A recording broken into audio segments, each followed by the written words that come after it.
যে বাড়িতে বসে মোমো বানান, খুব টেস্টি একটা রেসিপি। একটা বাঁধাকপি, বিন এবং গাজর, তার সঙ্গে দুটো পেঁয়াজ, দুটো তিনটে পেঁয়াজ, একটু আদা আর মশলা নিতে হবে।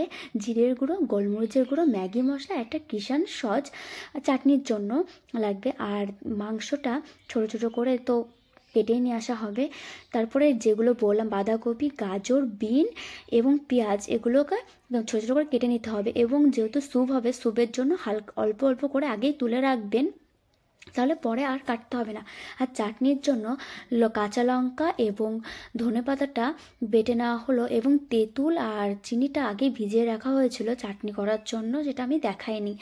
আর এই যে মশলাগুলো করেছে, জিরে, আদা, শুকনো লঙ্কা, এগুলো মশলা করে নেওয়ার পরে যে মোমোর যে তরকারিটা সেটা দেখে নাও। তেলের উপর মাংসটা দেওয়ার পরে যে কুচানো ছিল পেঁয়াজ, গাজর, তারপর বাঁধাকপি, এগুলো পরিমাণ মতো দেওয়ার পরে পরিমাণ স্বাদ মতো লবণ দিতে হবে। এবং যে মশলাগুলোর কথা বললাম, যেগুলো আগে বাটা ছিল, সেই মশলাগুলো ওর মধ্যে পরিমাণ মতো দিয়ে দেবেন। যেরকম জিরের গুঁড়ো, আদা বাটা এবং শুকনো লঙ্কা, আর একটু করে রেখে দেবেন, যেটা হলো স্যুপ বানানোর জন্য। এবং মশলাগুলো দিয়ে যখন হয়ে যাবে, সেটা লাভিয়ে ফেলবেন। এবং এই কড়াইতে আর কিছু করতে হবে না, সামান্য পরিমাণে, একদম সামান্য পরিমাণে তেল দেবেন। সামান্য পরিমাণ তেল দেওয়ার পরে তার মধ্যে যে কুচানো মাংসটা ছিল সেটা দেবেন, এবং যে মশলাগুলোর কথা বললাম সেই মশলাগুলো দিয়ে দেবেন। যেরকম হলো তোমার পেঁয়াজ কুচি, সামান্য গাজর, তারপর বিন, একটু বাঁধাকপি এবং স্বাদ মতো লবণ।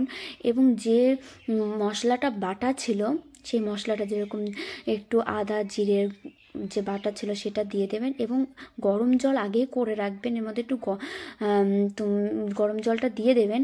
গরম জলটা দেওয়ার পরে আপনারা এর মধ্যে, আমি এইদিকে ময়দাটা মেখে নিচ্ছি।